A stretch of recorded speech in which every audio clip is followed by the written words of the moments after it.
Bismillahirrahmanirrahim. Assalamualaikum warahmatullahi wabarakatuh.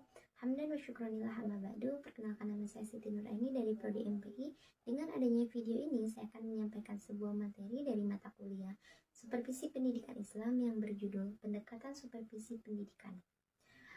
Kurangnya kemampuan tenaga pendidik yang profesional dalam proses belajar mengajar membuat pendidikan yang ada di Indonesia masih dalam keadaan berkembang. Banyak sekali hal-hal yang mempengaruhi kurangnya perkembangan pendidikan yang ada di Indonesia. Nah, kemudian peningkatan kualitas pendidikan merupakan salah satu kebijakan daripada Departemen Pendidikan Nasional. Peningkatan mutu pendidikan tersebut diperlukan agar terciptanya sumber daya manusia yang berkualitas. Karena dalam usaha peningkatan sumber daya manusia yang baik atau yang profesional, maka diperlukan usaha yang lebih keras lagi.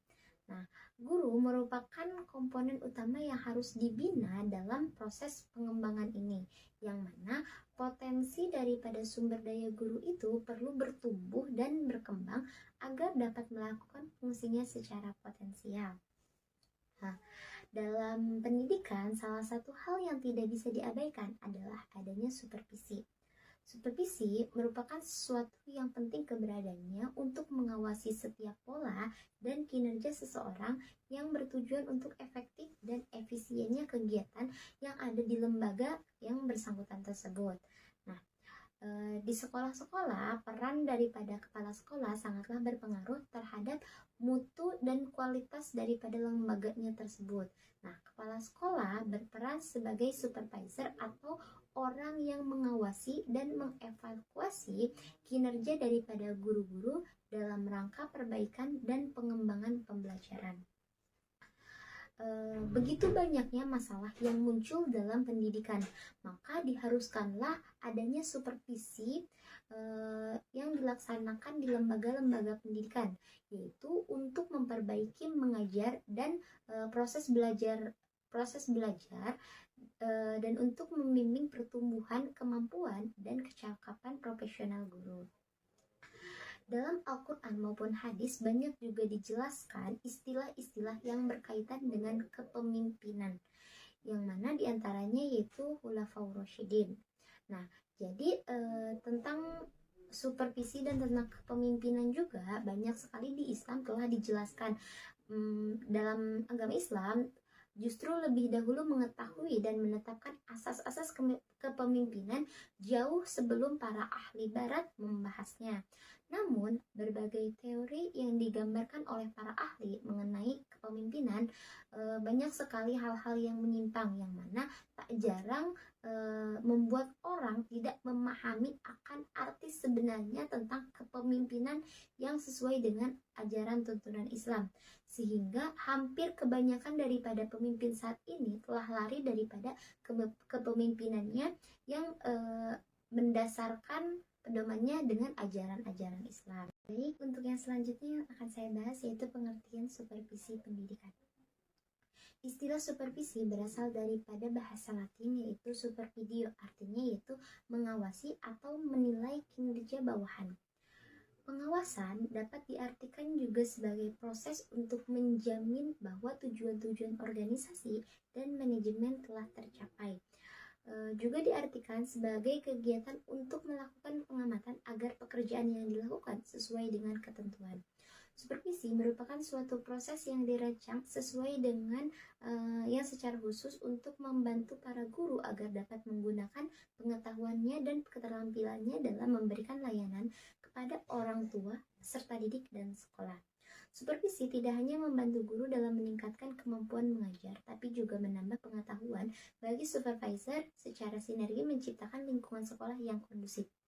Dalam supervisi pendidikan juga dikenal sebagai prinsip akuntabilitas, yaitu segala sesuatu yang ditugaskan pada seorang pendidik atau supervisor merupakan amanah daripada Allah Subhanahu wa Ta'ala maupun dari orang tua peserta didik yang suatu saat akan dimintai pertanggungjawaban, sebagaimana hadis Nabi Muhammad SAW yang artinya setiap kamu adalah pemimpin dan setiap kamu dan setiap apa yang kamu pimpin akan dimintai pertanggungjawaban atas apa yang kamu pimpin. Dan setiap seorang raja adalah pemimpin bagi rakyatnya dan dia akan dimintai pertanggungjawaban terhadap apa yang dipimpinnya. Seorang suami adalah pemimpin bagi anggota keluarganya dan dia akan dimintai pertanggungjawaban terhadap mereka. Seorang istri adalah pemimpin bagi rumah tangga, suami, dan anak-anaknya dan dia akan dimintai pertanggungjawaban terhadap apa yang dipimpinnya.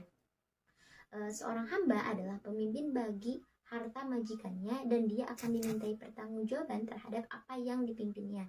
Dan setiap kamu adalah pemimpin dan akan dimintai pertanggungjawaban atas apa yang kamu pimpin.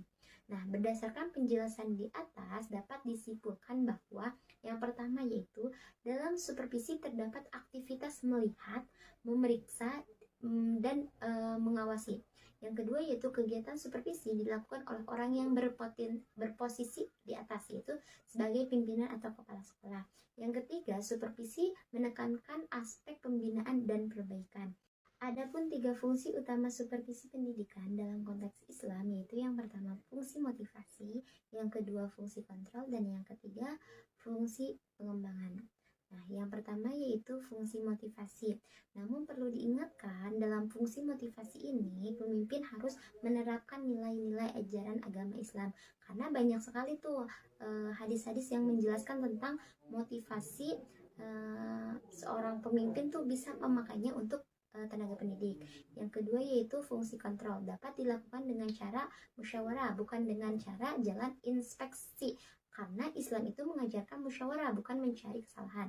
Seorang pemimpin atau supervisor di lembaga harus mempunyai sifat seperti dokter yang layaknya mempunyai segudang resep untuk mengobati si pasiennya. Jadi kalau misalkan ada masalah itu harus diselesaikan ya.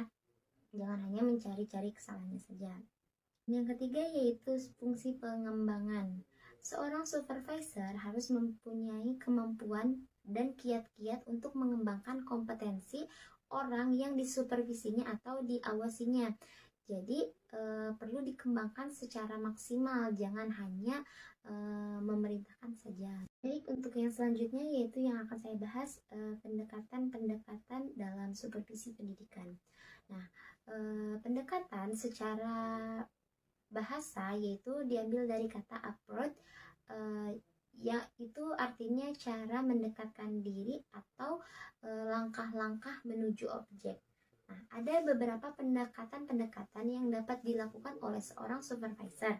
Hal ini tentunya lebih memudahkan supervisor ketika mensupervisi bawahannya, karena supervisor dapat memilih pendekatan yang mana yang digunakan sesuai dengan kondisi di lembaga tersebut. Nah, karena setiap pendekatan dalam supervisi ini memiliki karakteristik yang berbeda-beda. Nah, dalam pendekatan supervisi terbagi menjadi 3 bagian. Yang pertama yaitu pendekatan direktif atau pendekatan secara langsung, yang kedua pendekatan non-direktif atau pendekatan secara tidak langsung, dan yang ketiga yaitu pendekatan kolaboratif atau pendekatan campuran antara pendekatan langsung dan tidak langsung. Yang pertama yaitu pendekatan direktif.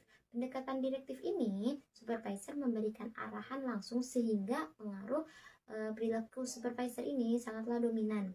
Karena dari itu, supervisor harus benar-benar mempersiapkan diri dengan cara membekali ilmu pengetahuan yang berkaitan dengan kegiatan supervisi. Dengan tanggung jawabnya, supervisor harus memberikan pengarahan-pengarahan yang jelas terhadap rencana kegiatan yang akan dievaluasi.